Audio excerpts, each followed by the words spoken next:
Good morning, class. Welcome to St.PETERS School. This is your science class, and in previous class we are doing with the question and answer of the first chapter. Okay, so I would request all the students please take out your books and take out page number 7. Sorry, wait. Okay, so take out page number 8. So we are doing with the question and answer. We have already covered up to the question number 2, that is why it is said that the ozone layer is protective shell of the earth. Water is life, how water is life, and sea water is useful even though it's not potable. So we have discussed all this question and answer in the previous class. And now today we are going to start with the question number 3, that is what will happen if first question is microbes in the soil get destroyed. What will happen? When we are studying about the layers of the soil, I already told you that soil are consist of two types of factors, that is biotic and abiotic. Abiotic are those like components which are like stones and sands are the abiotic components of the soil, while biotic components are the microbes present in the soil. Okay. And what happens? These microbes only make the soil fertile and growing the lots of plants. So we will discuss this and the same thing. What happens if the microbes in the soil get destroyed? So the answer is like this: soil contains various kinds of microbes like bacteria, fungi, algae, protozoa, etc.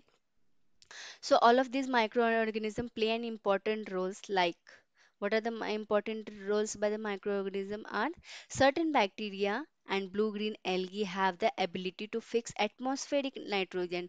Okay, so there are certain bacteria like blue-green algae which are having the ability to fix atmospheric nitrogen. Atmospheric nitrogen are not easily cannot be easily used by the plant. They cannot absorb directly those nitrogen from the atmosphere. What happens? That particular bacteria present in the soil helps to absorb those nitrogen present in the atmosphere to the plants. This in turn enriches the fertility of soil. Such microorganisms are known as biological nitrogen fixers. So these bacteria are also known as the nitrogen fixing bacteria. Or the example and those particular plant are actually known as leguminous plant. Leguminous plants are rich, like they can easily absorb um, nitrogen by the help of these bacteria present in the soil. Like leguminous plant are having this bacteria, blue green algae. So they are able to fix more and more nitrogen from the atmosphere. And what are the example of this? Rhizobium is a symbiotic bacterium which lives in the root nodules of leguminous plant. Okay, in leguminous plant, the nodes of that root the nodes of the root in the leguminous plants are consist of this rhizobium bacteria, which helps in fixing the nitrogen from the atmosphere and giving nitrogen to the plants. Rhizobium fixes atmospheric nitrogen into the nitrogenous compound, and in this way they cannot easily absorb nitrogen. They form an ammonia. Okay, so that is on a nitrogenous compound, and in this way plants gets the nitrogen from the atmosphere. So that particular bacteria is known as rhizobium. Very important example.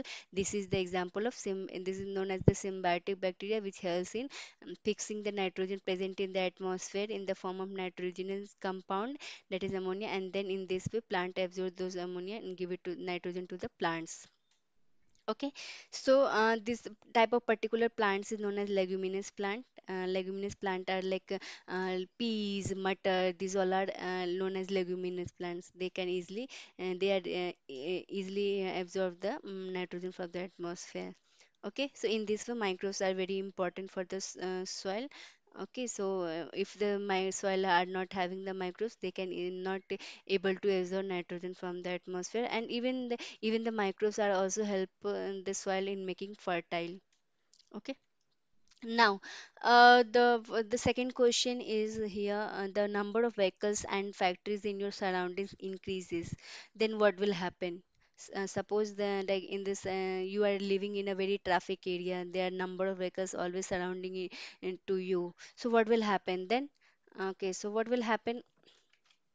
Vehicles and factories are the major sources of air pollution. If the number of the vehicles and the factories increase in our surroundings, it is obvious that it would result in increased level of air pollution. Yes, we all know that what vehicles are causing to our atmosphere, it is causing air pollution to our atmosphere. Not only air pollution, but they also result in noise pollution. In case the number of industries increases in our surrounding, it means more trees would have to be cut down to make way for them, and thus resulting in damage to the environment. What happens? What vehicles and factories are causing? They are causing air pollution in atmosphere, and not only the air pollution, but they also result in noise pollution, which we are like usually suffer with the noise pollution in the traffic area, right? We see that if the signals are showing that we have to stop that particular point, but still some of the people are used to blow the whistle or the blow the horn continuously to go earlier, but actually that is of no work, right? If the signal is saying no, you don't have to go forward, so there is no use of blowing horn like unnecessarily. What is actually causing? It's actually causing a noise pollution to us, right? In case the number of industries increases in our surrounding, it means more trees would have to be cut down to make way of them, and thus resulting in a damage of environment. Like if somebody is planning to set up the industry over there, what happens? We have to cut we always require a very large amount of land, and if there is no building, might be there are plants on that building on that land. It means we have to cut out all those plants to set up the industry. So what happens? This also hampering our environment. Okay, in previous slide, you have might have seen that there are few or more points given to the related to question number A only. That is microbes. Why microbes? What will happen if the microbes will get destroyed? But when you will read out this point, I have already described you all the points previously. Only the bacteria and fungi present as soil, decompose dead organic waste of the plants and animals, them and convert them into manure. The manure contributes to the humus content of the soil, thereby helping in increasing its fertility. I already told you that these microbes also helps in the making the soil in fertility, because these microbes only helps the dead and decaying plants to decompose, सड़ाने में help करते हैं. Okay, not only these microbes which are found in the soil are also the part of any bio geochemical cycles which would not take place in their absence. Okay, uh, other than this, like biogeochemical is cycle is like this in this is the same thing that decomposing as the different types of materials also. We know that the plastic are not easily biodegradable elements, but still there are some elements present in the soil which can easily decompose, like paper or something. So that is also occurs only the help with the help of microbes only. The above points explain the fact that how important microbes are they. If they are destroyed, its effect can be irreversible, reversible. Okay, so these are the few points which is added to the question number one only. So now we have already discussed the question number B also. What will happen if the vehicle will increase in your locality? It will cause air pollution and noise pollution to you. Okay. Now, question number C is the total supply of potable water is finished. Now, suppose the total supply of potable water is finished, then what will happen? Will you survive without water? No, no, none of us can survive without water. If the total supply of potable water is finished, then the life on the earth will end. Simple. What is required for the existence of living beings, and in the absence, it would hamper their development process and their survival. Okay, what happen if there is the absence of water on the earth? Nobody can survive on the earth. Now move to the question number 4. Match the following, that is group A and group B is given here. First is carbon dioxide, second oxygen, third is water vapor, and fourth is microbes. While in group B, A is generation of soil, rain, B, and C is plants and food production, and D is combustion. So what you have to match here? Okay, so what will be the answer of carbon dioxide? Generation of soil, no, there is no role of carbon dioxide in generation of soil, no role of carbon dioxide in rain.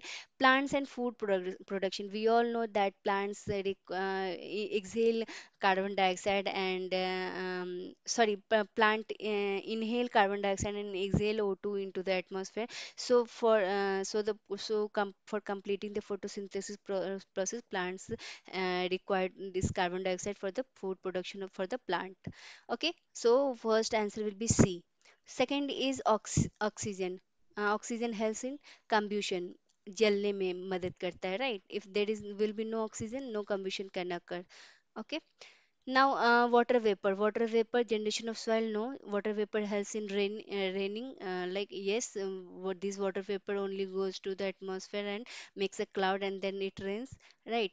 Now, microbes. So microbes generation of soil. Yes, it makes the soil fertile. So, fourth one will be generation of soil. So, one C, two D, three B, and four A will be the respective answer. So now today we are going to end our class here only. In next class we will go with the next question, that is question number 5. There are 5 different question in under the question number 5. So we will discuss all the points in the next class. Till the time, take care and bye bye.